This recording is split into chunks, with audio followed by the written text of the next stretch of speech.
Hello, dear listeners. Elysia here, back with Luke for our second Silo Season 2 Mailbag.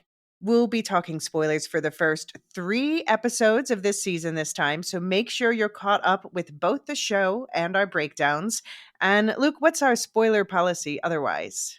Okay, so Alicia has read all the books that go into making up the TV series Silo. I have read none of them. But Alicia will be talking about stuff that has happened in the books up to season 2, episode 3. So that includes stuff that happened last season. But we won't be talking about anything that happened in the books past that point. Right.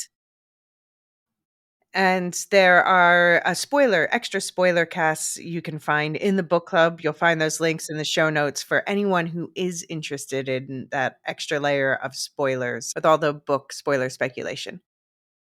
So, full disclosure though, Luke and I do have screeners this year. We're not watching ahead of the episodes, we're recording for the episode breakdowns. So, all of our speculation in those episodes are genuine. But since we need to wait until the episodes have actually aired and people have been able to watch them before we can do these mailbag roundups, Luke and I have watched a little bit ahead of where we're recording now. So, we're recording through episode 3. Full disclosure, we've watched through episode 5. We're actually going to be recording the episode 5 breakdown immediately after we finish this recording. But we promise not to give anything away, but just to resume our small tease. So, Luke, now that we've watched 5 episodes, how would you rank the 5 episodes of the season so far? No spoilers. I know you're more ambivalent about episode 4 than I am. Listeners will hear why in a few days, but we haven't talked about episode 5 yet. I would go episode 5, 3, 2, 1, 4. Okay. Wow. More than ambivalent about episode 4, I guess. But Yeah, good to know yeah. you. Good to know I mean, you. it's grading on a curve. This is Silo. It's all good. It's all good. Right. Yeah. For me, I don't know. I kind of am in the place right now where I feel like each episode is better than the last. I guess because it keeps building on what's happened in the last episode. Yeah. Oh, and by the way, listeners, if you think me and Alicia aren't getting off on the fact that we know more than you do and that we've got screeners, you are so wrong. I'm enjoying the power and sense of omniscience. Well, speak for yourself. I'm stressed about it. Fair enough. There are advantages also to watching live with everybody else. And like, for instance, I'm not posting as much about it on Blue Sky because, yeah. You got to be careful what you post. Exactly. Yeah. And we have to be a little careful here, but yeah, we are locked in. We are talking episodes 1 through 3 spoilers and no further.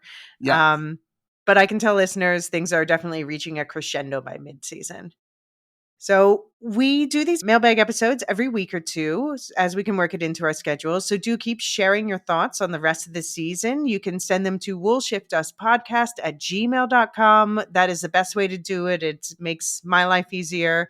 But we also, of course, want you involved in the discussion on Discord and Blue Sky. You'll find all those links in the show notes. But again, today we're going to be focusing mostly on episodes 2, Order, and episode 3, Solo, of the second season. So here we go. Now opening the listener feedback channel. So this feedback is mostly grouped by person, but I'll admit it's a little haphazard. So just come along for the ride, and we'll be talking through episodes 2 and 3 especially, but like through each other. So we've got first from Jean. After episode 2, he said, "Okay, Robert, I'm sorry, but you, my friend, are number 1 on my list of evil and doom."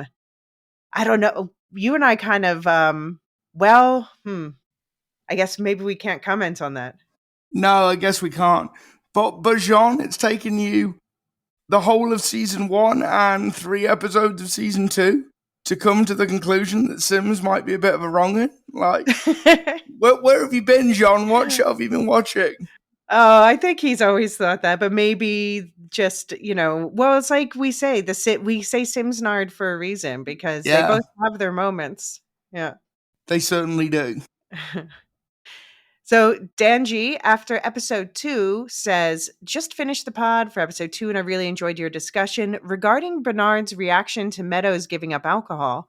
While he may have had concern, I read his reaction as mostly skeptical. She had only been sober for a few hours, and I saw a bit of mild bemusement in Bernard's reaction to this news. What makes Tim Robbins' portrayal so great is that there were many emotions mixed in some very subtle acting. Yeah, agreed. Yeah, I think that's right. I mean, Tim Robbins is a is an Oscar. I'm not sure whether he's an Oscar winner, but he's certainly an Oscar nominated He's one actor. of the greatest actors alive. We can say that. Yeah, basically. Yeah. Yeah, no, I think there's a lot of people who are commenting on his reaction. As far as him being skeptical about Meadows giving up alcohol, yeah, I'm with you on that. I think Yeah. that makes sense. And I mean, as far as we know, she's been drinking heavily for years as well. Yeah, like 25. So Yeah. yeah. After episode 3, Denji says, that was fun. Zahn was great. Great to see the Meadows character develop more. I really like how so many of the characters have history between them. Meadows and Bernard, Sims and the retired raider.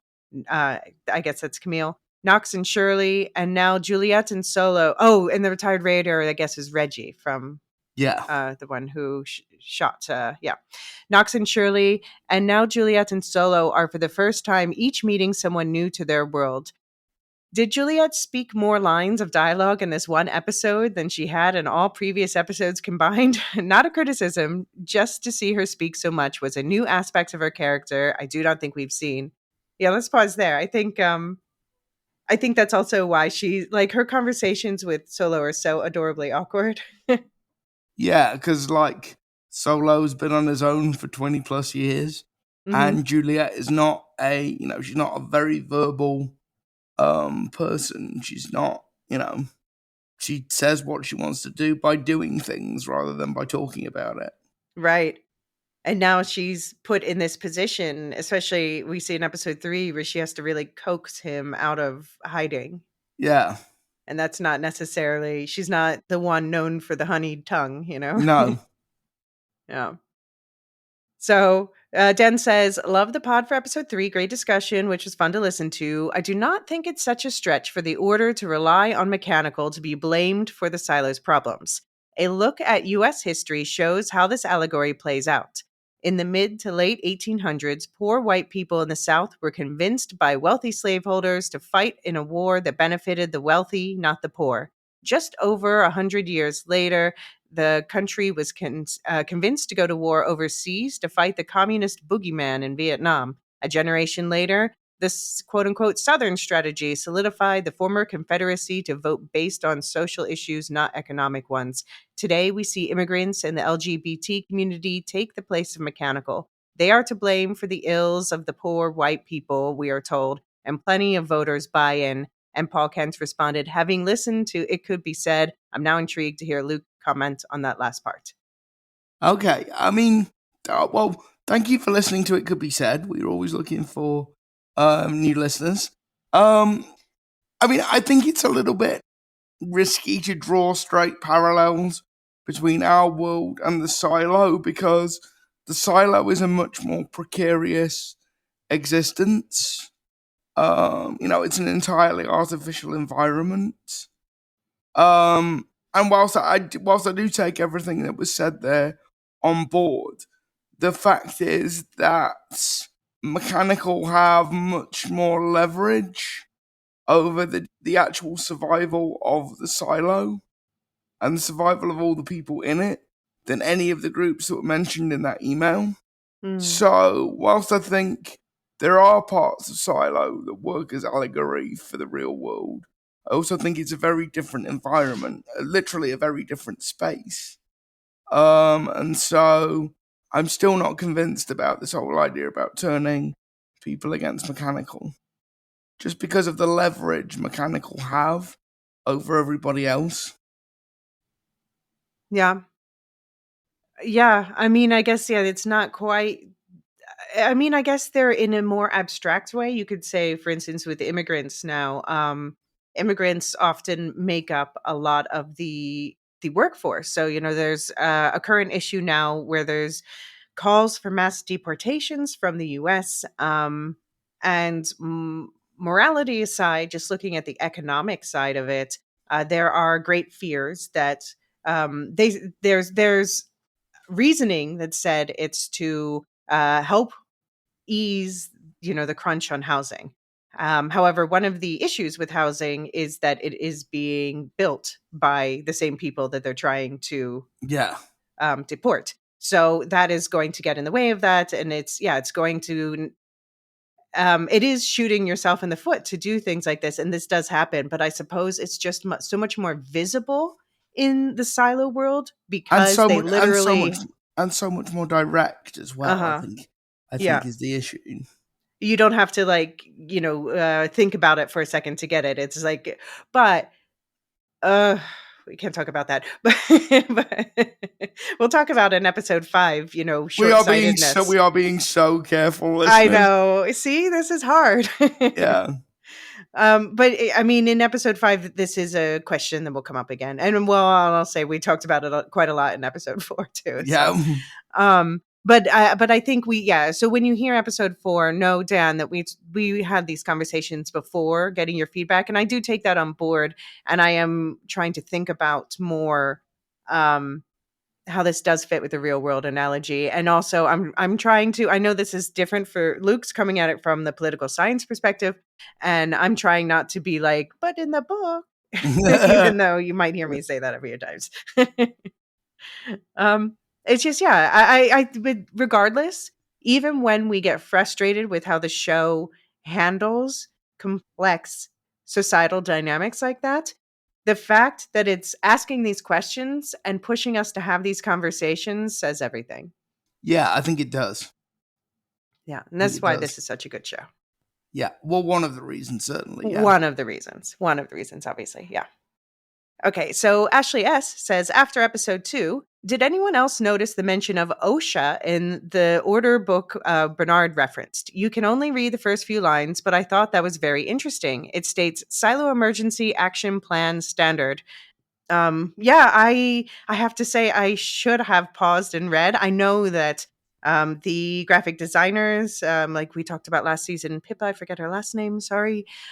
She specifically ended up writing a whole bunch of text for the Pact. So maybe it was also her or someone else did the same for the Order, where they just filled in a bunch of the text. So there is stuff to read for the actors and for viewers who pause like that. So I can see why it would be OSHA might be a basis for creating these plans. What do you think, Luke? Yeah, no, that is interesting. And we can't rule out the possibility that the silos were originally built by the US government. And therefore, OSHA and other federal agencies might be canonical in this universe. Yep. Yeah, so far the only location clue we've gotten is a tour guide in Georgia. So Georgia as in the US state, not the European country. Yeah. And Ashley says, also, just a correction from the pod. I don't think Bernard watched until Juliet took the helmet off. He tells the screen device to stop after she gets close to the entry to Silo 17. So I don't know if he recognized that he needs to act now before watching more, or if that's demonstrating him watching back the quote-unquote video from Juliet's suit after it already happened. It's unclear to me, but I thought that was interesting. Yeah, the timing, because they did like the whole episode 1 in Silo 17 and then the whole episode 2 in Silo 18, how the timing lines up isn't clear. But considering that alarm goes off, that stupid alarm, I guess he maybe was watching that live, but why would he stop watching then? But by the way, if I can find it, I'll share an interview I was reading with Graham Yost the other day. I should have bookmarked Oh, okay. The showrunner. The showrunner. And he was saying that one of the original ideas they had for season 2 was to keep that bifurcated structure, one episode in one silo, one episode in another, up until episode 6, and then bring them back together at the halfway point. but they basically gave up on that because they thought it'd be too infuriating for the audience. I agree. What do you think? Yeah, I think that's right.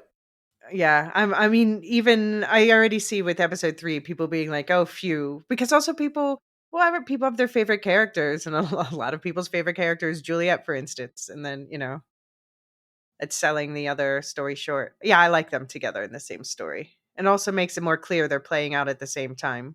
Yeah. Yeah. So Ashley says, I was on the edge of my seat realizing what this could mean for Sims. Bernard clearly does not trust him beyond his current role, so I wonder what will come of that. And Camille, it seems the Sims household may be in trouble. I just rewatched and noticed the other 3 books Mary Meadows has: The Story of Beowulf, a pre calculus textbook, and what appears to be a Collins English dictionary. So, yeah, I think I think that whatever supply, this is Alicia speaking. I think whatever supply Solo has, where he's getting like his music from and his knowledge of um oh well, I guess we can't and his reading, whatever his reading may be. Um I think he's pulling from that Mary Meadows, she was given free reign to pull from that same stockpile. Yeah. I'd like to see some more modern literature being referenced. I want a Dan Brown novel as Hmm. one of the relics, or I don't know, like Yeah. Silence of the Lambs or something. Everything seems everything seems to be sort of 19th century or early 20th century. Well, I guess it depends on who put the relics there. Did they come in accidentally with people, or That's was true. it carefully supervised what was allowed? Oh, that's a question. Um, so Ashley says, correction, there are more than 3 books, but those are the only 3 I could identify. Well, thank you for picking out those 3. I didn't notice Beowulf or the Precalcer. Yeah. But that okay. And she says, I also found it interesting that Judge Meadows' first name is Mary, another biblical name. And so Bernard thinks Juliet is actually dead, right? We never saw confirmation that he watched her enter Silo 17. So I'm assuming at this point he genuinely thinks she's dead. And yeah, that's my question, because does he actually? Because I guess he knows she went in there, but I guess he thinks there's no way she could survive in there. But Yeah, I mean is it episode 3 where he actually says that? I'm what? I'm getting because he says to Meadows when That they she's meet. dead. Yeah. Yeah, when they meet in the in the bunker Yeah. I that think that she's was dead. episode 3. Yeah. Yeah, Yeah, that he says, but then again, I never know if he's lying to Meadows or not, you know? it's true. It's true. Any words that come out of his mouth could be a lie. This is very true. Yeah. So after episode 3, Ashley says, I loved seeing Juliet struggle to connect with Solo. The way he runs after her, ugh, my heart, so sweet. The reveal that had me most excited, though, was that they confirmed the quote unquote medicine used to control people's memories. I wonder what the extent to which they can calibrate the dosages, but it sounds like Sims is comfortable knowing what he can get away with. And I would say with Sims, like, I don't know if I believe him on this or not either. No, I don't. I don't think you can. I don't think you can calibrate. I just don't think you can calibrate drugs that precisely. We don't know what they are necessarily capable of, but I don't, yeah, he's just another one. Anytime he says something, 50% chance it's a lie. Same with his wife, even though I like her. Ashley says, another fascinating reveal from Meadows. The order states to blame Mechanical and unite the rest of Silo against them. Wow, no wonder she feels so much guilt and shame for her years of service. Yeah, I think Meadows is smarter than the order, personally. Yes, I think Meadows has outgrown it. And maybe that's why she left. But Yes. there's also whatever this secret is that, yeah. Ashley asks, has anyone else been pondering whether people from other silos have successfully infiltrated 18? Ever since Martha said she had a nightmare that everyone in the silo left her, I started to wonder if she wasn't originally from 18. If that's a dead end, I'm still thinking about the possibility, or was there maybe a mass exodus from 18 through the door in the digger room back when the quote unquote rebellion happened? I don't know. All fun things I'm wondering. Either way, Knox knows more than he's telling people. He says he knows what the names down in the tunnel mean now. I can't wait to find out what that means. Do you want to comment on the idea of people infiltrating 18 from Well, other I mean, sets? I think it's entirely possible at some point in like the deep history of the silos that there was migration between the silos. Mm-hmm. I mean, I've said all season long, and I think I might have even said it in season 1 that I think the silos are connected in some way, Mm-hmm. or at least have been connected in some way. Hmm. I'm not sure I buy Martha having come from another silo. I think that's probably too recent, Mm-hmm. but it's certainly possible, like at some point in the distant past, that people from other silos, that people from these 50 silos intermingled, intermarried, were part of a much more cohesive Hmm. whole. Hmm. Yeah, so the tunnel down from the digger room is a show edition. So I am as lost on that as anyone else. It seems to me unlikely that Martha or the others came from another silo, but I can't rule it out. I don't know. I don't know what the tunnel's about. I need to find out. All right. So Ashley ends with my theory or hope is that Juliet and Solo will make suits and leave Silo 17 in time to run into/save Meadows and bring her back to 18. I never even thought about Juliet coming back out 17 through the top. So now I've gotten my head about the timing of that and Meadows' trip outside. Yeah, let's Yeah, say that is yeah. Well, I feel like I can't. There's book spoiler things I can't say, but yeah, does yeah. seem they do Let's seem to be just, pointing at something like that, maybe. yeah. Yeah.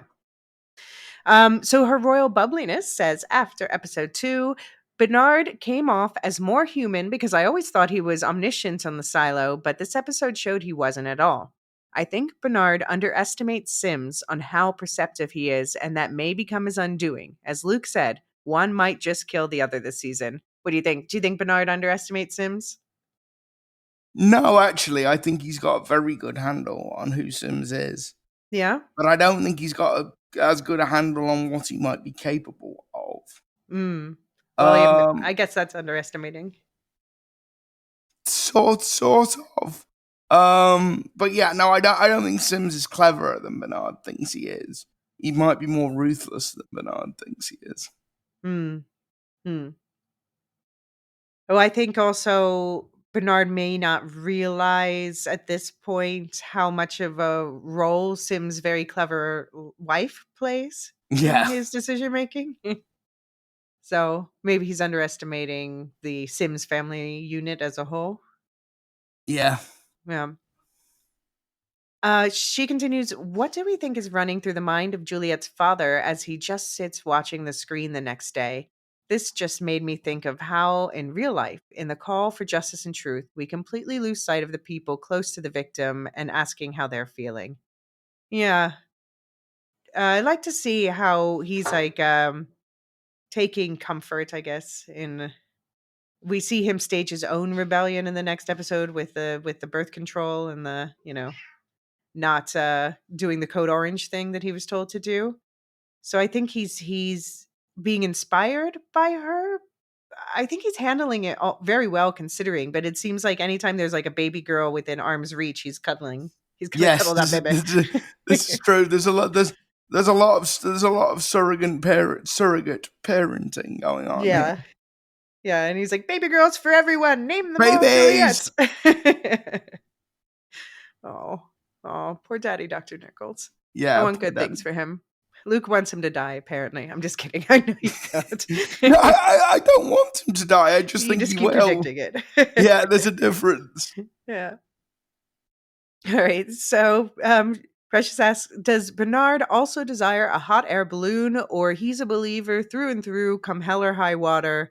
I'm deeply intrigued by Judge Meadows, and I want to know everything. And yeah, I think Judge Meadows is like I said, it's show edition, but she like rapidly became maybe my favorite character this season. She's certainly the most enigmatic character I think we've run into in the silo, and like what she really wants and what she really believes are still something of a mystery. I always love people who are both clever and willing to call bullshit. And she is both of those things to a T. I mean, in answer to your question, Precious, I think Bernard believes in protecting the silo above all else. Hmm. And that belief is pure and it's genuine. Yeah. Yeah. Okay, so Abby, who is my co-host for the Silo spoiler cast, after episode 2, she said the most shocking part to me was the fact that Judge Meadows, Mary, was Bernard's former shadow. A very interesting relationship, still lots to find out. Why did she quit? How was that even possible or allowed? What secret is she hiding that Bernard doesn't know about? Was she working in judicial before she became temporarily Bernard's shadow and went back to her former job with a promotion to judge and the perks thereof? Also, after 25 years in the bottle, she will have a rough time now. With all the resolve about quitting, that will not go smoothly. Bernard's skepticism is warranted. Very good acting from both. Talks about this a lot with Elysia on the episode 2 spoiler cast. So, yeah. Thoughts? I mean, I do, yeah. The question still remains like, what is the process for the shadows in the TV show? How far did she get into that process? How much does she know? What does Bernard know that she doesn't? Why and how did she quit? Um, the episode 4 spoiler cast will be about shadowing the head of IT and what all that entails. So there will be some speculation there, but we're still waiting to find out what the show answers to these questions are. And I mean, there must be a way of shadows quitting or being removed and replaced. Because it must happen all the time that you thought somebody was going to be an appropriate shadow and it turns out that they're not, or Well, that it just doesn't suit them. I would say that's not a problem for every other job in the silo except head of IT, because head of the shadow for the head of IT ends up learning the secrets that nobody Actually, yeah, else that's knows. true. And I do think in that regard, that the perks that we saw Mary, that we see her having the access to the relics and all that. I feel like that's not because she's a judge, but specifically because she's an ex shadow head of IT. Like this is sort of a shut you up. Okay, A fine. bribe, Yeah. basically. Yeah. Exactly. Yeah, I Yeah. think that's probably right. Right. So after episode 3, Abby said, "Can they just move and sit in a more stable place rather than on that bridge?" Just looking at that last shot of them on that narrow bridge is giving me vertigo. Steve Zahn is just perfect for this role and does the nervous hermit very well. He just craves connection with another real human being. Jules is sometimes blunt. Why are you alive? But also, she gets it, especially being a longtime friend of Martha Walker, gives her some experience and understanding. Another thought. Notice how Bernard talks about Jules as if he's so surprised that she figured stuff out beyond his analytics, as if he can't conceive of another person in the 10,000 who can be as smart as him.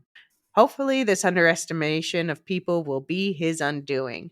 By the way, spoiler alert to Bernie Boy, Holston figured out the cameras before Jules. Even with all the surveillance, you can't watch and know everything. Okay, Abby, I am now going to call him Bernie Boy from now until the show ends. Yeah. I mean, yeah, I think this is one thing that worries me about him and Meadows is that I think she's more clever than him. Like he's smart in the puzzle box kind of way, but she has more wisdom, I think, in the way she's like, forget what, he has to get instructions from a book. And she's like, let's use our brains here for a minute, Bernie boy. And let's think about like maybe don't arrest someone from the down deep when they're on the verge of rioting. I mean, and just the fact that she is more clever than him is worrying to him, I'm sure. Yeah, I mean, I think Bernie Boy is intelligent, but Meadows is wise. Yeah. Yeah. And yeah, I think that's the distinction. Mm-hmm. Agreed. Shop limited time deals on last minute gifts now at Lowe's. Save $50 on a Werner 6-foot aluminum stepladder. Was $89, now just $39. Plus, get your choice of select Craftsman V20 tools for only $39. And save time and money with free shipping on orders of $45 or more. Because Lowe's knows deals. Offers valid 12/5 through 12/11. While supplies last. Selection varies by location. Free standard shipping not available in Alaska and Hawaii. Okay, so Rocky Zim after episode 2 says, someone better get her that damn hot air balloon, LOL. Interesting how Bernard is using Juliet's accomplishment as a positive. I like how he did that, but it obviously will backfire. I think Knox wants the guy in the down deep to make him a weapon, so he has the only one. Yeah, what do you think? So the guy in the down deep was, again, the character's name is Mark Chambers, and he was the one in like the metalworking shop who's used as the cool steampunk wheelchair. Yeah, the cool steampunk wheelchair. Yeah, possibly. Because like the metalworking shop, they might be able to produce primitive firearms. Mm-hmm. So it wouldn't just be like, a big lump of metal to hit somebody over the head with. Like Right. they might be able to produce like a single shot rifle or a single shot pistol. I mean, we know that Judicial has like actual guns, but yeah, they might be able to make their version of it or something. But then he asked, Knox asked Mark not to make weapons for anybody else who asked, but Mark kind of looked around before he said yes, so jury's out. Yeah. And that kind of implies that they have experience in making weapons, or at least the know-how to do it. I mean, I guess if you need to work metal, where else are you going to go? It's true. It's true. After episode 3, Rocky Zim says, I like seeing Meadows watching the videos of life before the silo. I thought for a minute it could be Meadows as a kid, but that would be too long ago, I think. And yeah, I wanted to include this one just because I saw a lot of people speculating on what the videos were that she was watching, and I take it to be just it was all different sorts of families and stuff. I just take it to be a collection of home videos that's in the relics. Yeah. Just random home videos from the before times. Yeah. Satuichi says, Walker might be my favorite character. Full stop. Like, that's fair. I felt that needed to be heard. Yeah. After episode 2, Maureen D says, Knox is moving down the charts steadily. He abandoned Shirley in that secret area below the silo where she fell asleep. Nice guy from way back. After Mayor Johns was poisoned, I tense up whenever someone is offered a drink. So, yes, agreed. Yeah. As far as Knox, I'm curious how you feel after episode 3, Maureen, because I was saying that's where he was starting to get a redemption arc with me. Let's face it, we all did stupid stuff when we were kids. Yeah, well, yeah. He was like in his 20s, but okay. Yeah, he was at the stupid age of early 20s, yeah. We all did stupid stuff in our 20s as well. Yes, this is true. Yeah.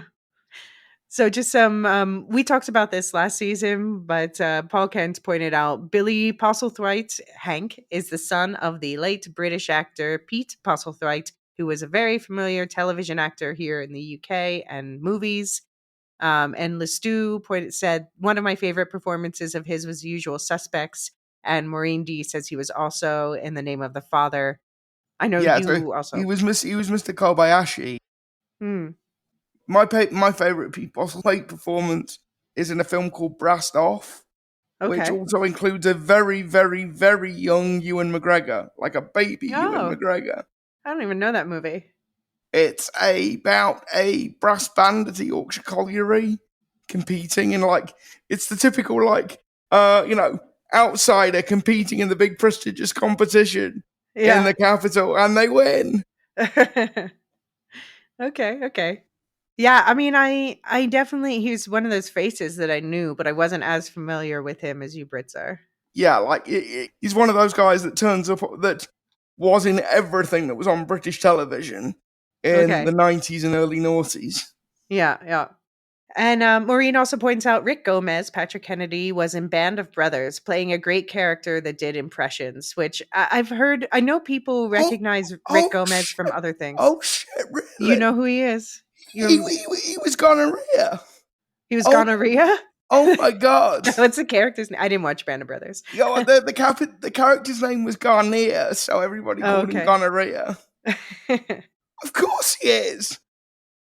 Oh, how stupid of me not to recognize it. Oh, man. Well, I do want to see him in more stuff after seeing his performance in this show. He really made me laugh. Oh, wow. I can't believe I didn't pick up on that. Yeah, I guess he's been in other stuff. Yeah. Yeah.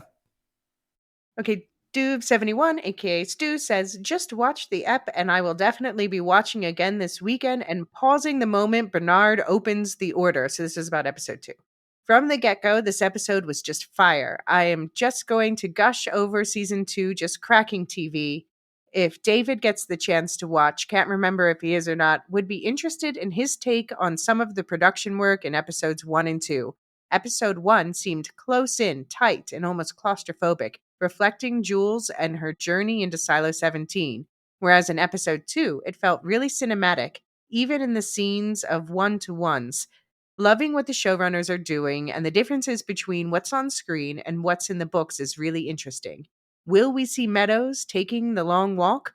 Oh, and I have to say, Hank is turning out to be a real quote-unquote company man in this episode 2 again.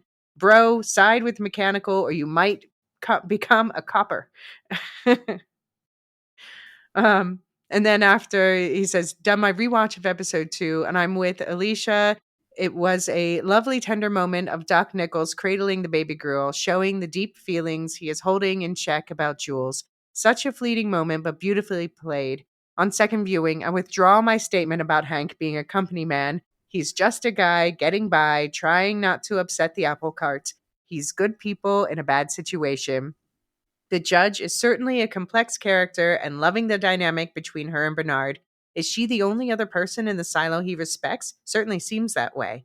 Rebellion is starting to spread, and I don't think Foxy Noxy is going to be able to contain it. I got strong flashbacks to The Expanse when Bernard was walking down the silo and spotted the Juliet Lives graffiti. All I could think was, remember the Kant. So, yeah, I'm glad you came around on Hank. Yeah, I mean, Hank is rapidly becoming one of my favorite characters in the he is entire he's in a show. tough position. He is in a tough position, but I think his heart's in the right place. And I think it's the same with like he, Knox, and Shirley. All of their hearts are in the right place, but like, can they get their methodology aligned? You Yeah, know, because yeah, they all feel pulled with different. You know, they all think doing the right thing looks a little differently than each other at this point. yeah. I think that's right. Yeah.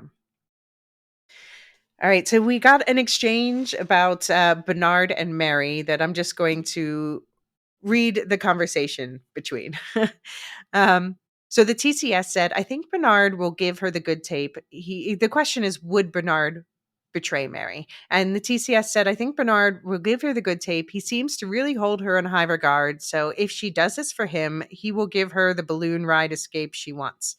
Lestu says he will only provide the tape if it is in his best interest. Even if they were an item before, he is the snakiest snake that ever snaked. Have to agree. Ashley says, I agree with you at the TCS that they have a history and it's the closest thing Bernard might have had to a relationship, but I still ultimately believe that Bernard would betray Meadows to protect an uprising, to prevent an uprising. Maureen D says also, if a second person goes over the hill, that could cause an uprising as well. And he must figure that she will die anyway. Sub-Zero says, should we start shipping Bernard and Meadows? Bernardows? Maynard? And I point out that her first name is Mary, so I suggested Marnard, but Fur Lisa wins. She says their couple name is Bernary. What do you think? Bernary. Yeah. Are you on board with Bernary? Yeah, I'm here for the Bernary, yeah. For the feel the Bernary. Feel the Bernary, yeah. All right, after episode 2, Sub-Zero said, I'm not sure how he's getting the helmet feed from so far away. It's not Bluetooth. There has to be a satellite link or something akin to a cell tower. Maybe we have someone with an IT background on here that can chime in. I'm fascinated by the stark contrast of the analog lives for the citizens of the silo juxtaposed with all this high-tech gear being used to control them. And yeah, we see quite a difference in the level of technology between, first of all, now we've seen like the highest level of technology in that secret bunker room. Yeah. Which, by the way, I have to point out that someone else pointed out that if you look as they show a wide shot of that bunker room, the version that Bernard's in, well, obviously we haven't seen inside Solos yet, there is a door in the back on the right, a closed door. Okay. So just, yeah, that was pointed out to me that it's there. So I'm passing that on. And yeah, So okay. that bunker complex could be larger than what we've seen on screen. Right. Which makes me feel better for Solo if he's been in there 25 years. Well, it might explain where all the chicken stew is coming from as well. Maybe. Yeah, I don't think it's in the drawers around them that we see, but um but yeah, so we see that's the highest level of technology that we've seen. And also we see that the projector that Mary is watching those home videos on, that looks a little bit ahead of our time. Yeah, I think we mentioned that in the in the main episode app. breakdown. And then we see a jump down to what the janitor's closet see, what the watchers see. It's still video, but it's, it's slightly, rather than being slightly ahead of us, it's maybe on point with us, maybe slightly behind. Maybe slightly behind, yeah. Yeah. And then versus the rest of the silo, who they don't even have cameras for pictures. They're like drawing their loved ones to hang on the walls because they don't. I mean, they do have computers, so But they have very basic like 80s computers. yeah, I with, would have like, said DOS. like late 70s DOS kind of Yeah. computing, yeah. Well, late 70s is still like roomfuls, but yeah, like Okay, yeah, it's sort of late sort 80s. of, yeah. First generation kind of Mac. Yeah. Kind of, Mhm. yeah.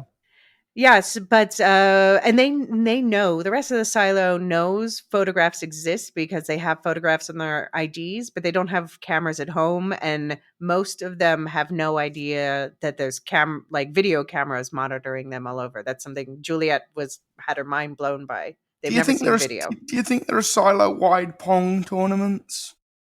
Pong tournaments? Yeah, with the computer like that. That game you used to have with Yeah. the two lines and butting the ball backwards and forwards. I can't imagine that they leave communications between computers too open. I can tell you, they haven't said much about it in the show, but I can tell you in the books, they've already talked a lot by this point about how expensive it is to send electronic messages. Yeah. Which is Juliet figures out is before she takes her walk. She figures out like, oh, they're blocking us from communicating freely. Duh. Yeah, because that's actually one thing we haven't seen a lot of. We've seen festivals in the silo, but we haven't seen much of what people do in their free time. Yeah, I mean, I guess they must make music. What would people do lo-fi? I mean, I guess they must have like wooden toys. Yeah, the wooden toys. There's probably some kind of sports. Right. Well, we've seen like the race to the top and stuff. Yeah, like that. and I think you probably have something like squash. Where you're hitting things up against the wall and it's bouncing back. Right. Stuff like that. Yeah. Yeah. Yeah, I bet. Oh, there must be a squash court somewhere. That would be a good one. Yeah. Wear people out, Yeah. Yeah. Probably boxing and combat sport. Yeah. Sub-Zero continues about episode 2. In general, a great episode that lays the groundwork for the season. The growing rebellion in the Down Deep reminds me of the tailies from Snowpiercer. You really want to root for the Down Deepers because they are laying it on thick with the Bernard/Judicial are evil vibes. However, we also saw what happened to Silo 17 when the rebellion succeeded. So as a viewer and non-book reader, I'm conflicted as to what outcomes I should be rooting for. They're keeping the mystery alive, even with all the revelations, and that's good storytelling. But if they do another episode without Rebecca Ferguson, I'm going to riot. Laughing emoji. Yeah, I mean, the laying it on thick part, I think that's maybe where you and I are chafing a bit about, what we talked about the previous discussion about the pinning it on mechanical, but it's just a little bit on the nose. Mm-hmm. But it is very interesting and from the books, by the way, just this question of like, they are the villains, Simsnard, we keep calling them the bad guys.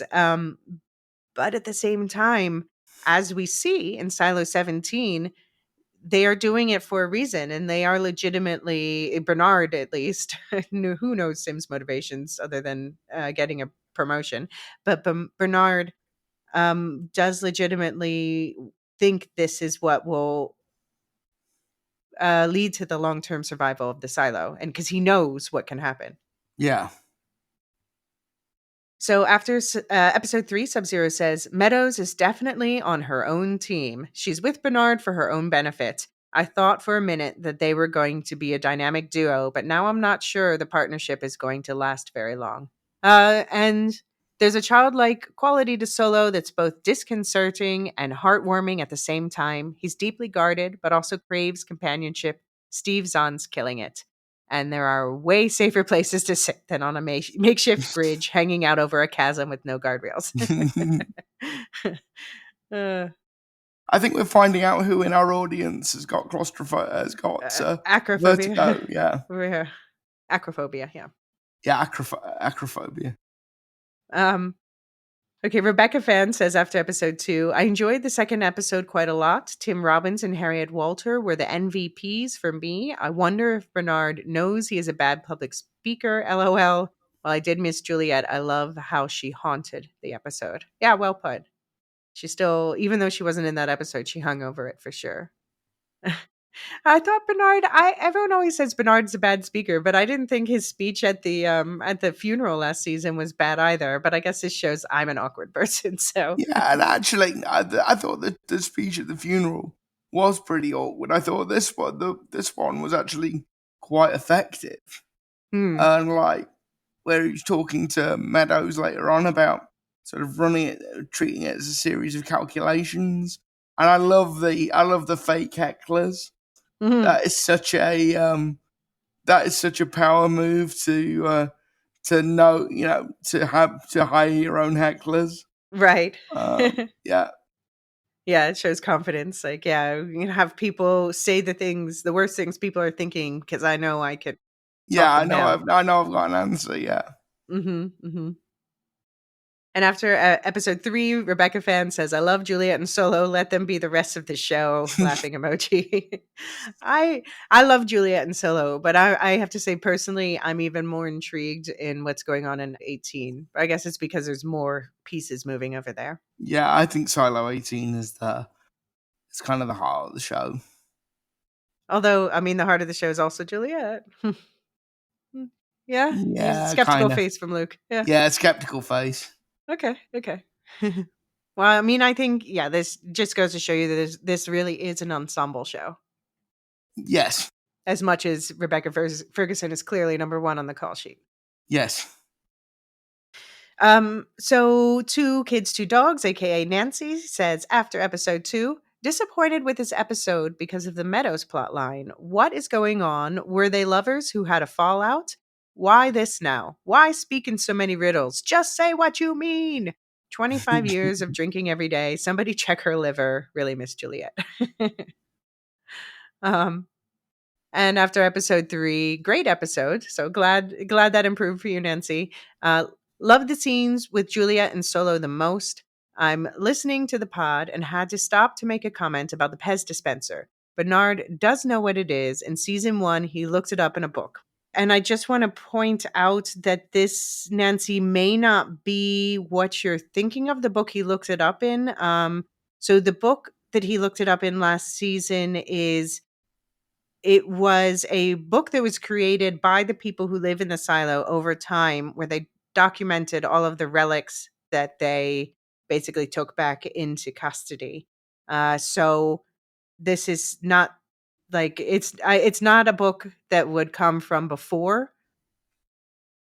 times, and we also see that it's handwritten and things like that. So I think Bernard, in that case, he was not looking up what the Pez dispenser does, but rather he was looking up the chain of ownership. And that was how he figured out that George was the last one to be documented having it, and traced that to Juliet.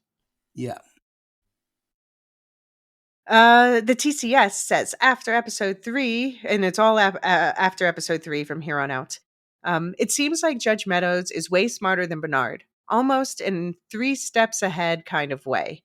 And her ability to look past the order is seemingly unique. I love her so much at this point. And yes, I agree. Wise, as we said, wise. And yes, don't just read instructions from a book. Think about them. Sherry says the Jane Carmody cleaning video on the hard drive was from 200 years ago. That really surprised me. So, yeah, good catch, Sherry. We didn't mention that in our breakdown, but indeed, yeah, Bernard kind of has a throwaway mention. He says Mary asks him what was on the hard drive that he destroyed, and he said some 200-year-old cleaning video. Beyond that, I don't know. And yeah, so we know the rebellion happened 140 years ago, and we knew that this was from before the rebellion. So apparently it was from 60 years before the rebellion, Yeah. unless he was just saying a number. Yeah, maybe it's like the thing in like ancient Greek history where they say 10,000, where really that just is a stand-in for a lot. Right. Yeah. Yeah. Could go either way. But I mean, we know Yeah. it's at least 140 years because he said the hard drive is from before the rebellion. Rebellion, yeah. Yeah. Paul Kent says, in the Bernard/Meadows scene in the high-tech looking room, which incidentally looks like a Damien Hirst installation. It does a little bit, yeah. Yeah. I half anticipated a mystery voice to suddenly emerge from the video screen like Hal from 2001 Space Odyssey. Yeah, I can imagine that. I'm sorry, Bernard, I can't do that. Yeah, exactly. Oh, how creepy would that make it? Oh, but you can imagine also if like the head of IT is so lonely because like he can't really talk to anyone about the stuff he knows. Yeah, no, it's got to be very wearing. Yeah. You would just have this like AI companion. So Paul continues, Meadows has this 25-year secret that I'm dying to find out. So there are more twists to come. Maybe we'll get a Meadows flashback. Shirley's mum, who knows? Could Bernard and Meadows have had a child years ago, but he doesn't know? I mean, he thought she had birth control in, but didn't. And Maureen D says it would be ironic if Shirley was his daughter. What do you think? I've just got like like the scene in Empire Strikes Back now with Bernard and Shirley. No, I am your father.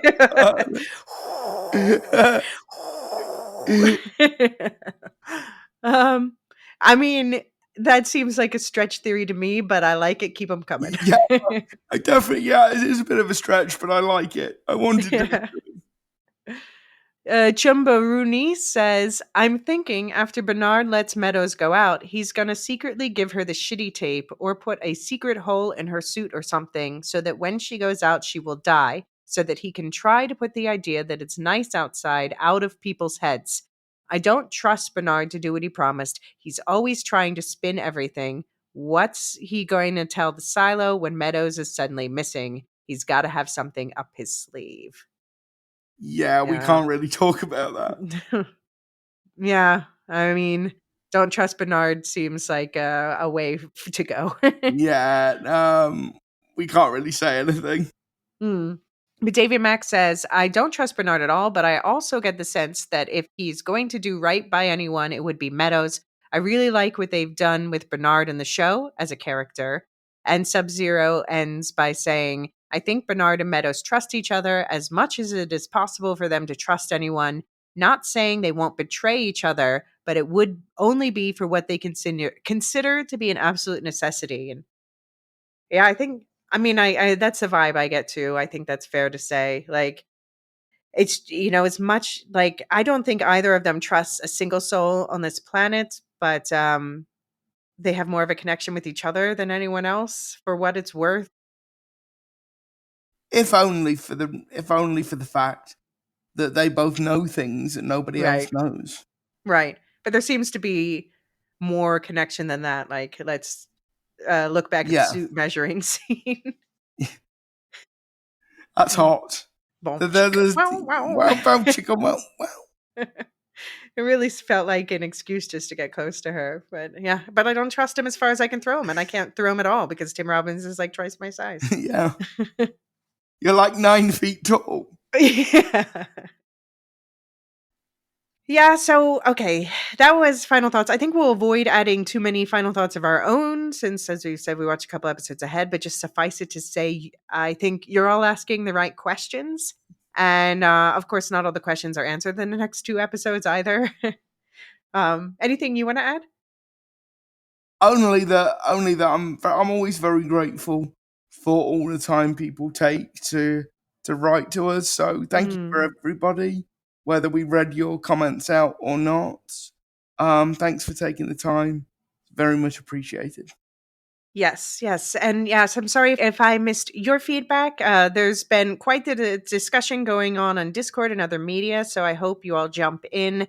If you want to make sure I don't miss sharing your thoughts, then please email them to willshiftuspodcast@gmail.com, and you'll find that link in the show notes. Voicemails are also welcome or encouraged. And yeah, we'll be I'm already starting to gather up for the next feedback roundup. So, in the meantime, please do also come chat with us on Blue Sky and Discord, and you'll find those links in the show notes too. And check out my spoiler cast discussion with Abby for this week in the book club. The topic this week is Solo's backstory, and that's available to all subscribers and season pass holders. I'd like to extend a warm welcome to the new Silazins and Storyzins. I will shout out the newest members by name during the regular weekly breakdowns, which again, Luke and I are recording a couple weeks ahead of time. So if it takes a couple weeks to call out your name, then you know why. And if you are not interested in the full subscription package, which includes, of course, those spoiler casts, but also our seasonal episodes, like we've got one coming up breaking down A Christmas Carol from Charles Dickens, the novella, plus including an audio drama from a short story he wrote before that seems to have been sort of a practice round for A Christmas Carol. And then, of course, future Dune episodes. That subscribers have access to all of that as long as they're subscribed. If you're only interested in the Silo stuff, there are season pass options where you just pay a low one-time fee just for access to the first season plus the books, or the second season spoiler cast, or a reduced price for the combination thereof. And you'll find all those links in the show notes as well, so that you can explore those options and see if any of that is for you. Of course, you don't have to pay to listen to this. If you enjoyed this listen and feel like you got something out of it, you can help us without spending a dime. Just share this episode with other people you think might be interested, and leave us a positive review wherever you're listening. It really helps more people find the podcast. And do also check out the rest of the network. There's weekly Dune Prophecy breakdowns on the Lorehounds feed, which I'm taking part of. And Luke, how are you feeling about, at the point we're recording, we've now seen 2 episodes of Dune Prophecy. How do you feel about I've the only show? seen the first episode. I still need to catch Okay. up with the second one. Okay. So we already got your Yeah. thoughts on that. Okay. Yeah.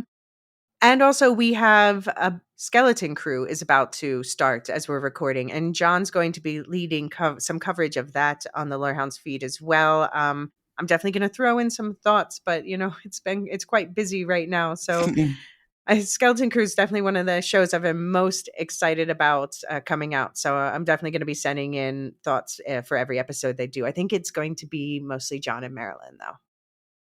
Okay. And lots of other stuff happening on the Lorehounds feed as always. Do also check out the rest of the feeds on the network. Properly Howard just started their A Few Good Movies season, with all movies with the feature stars of A Few Good Men.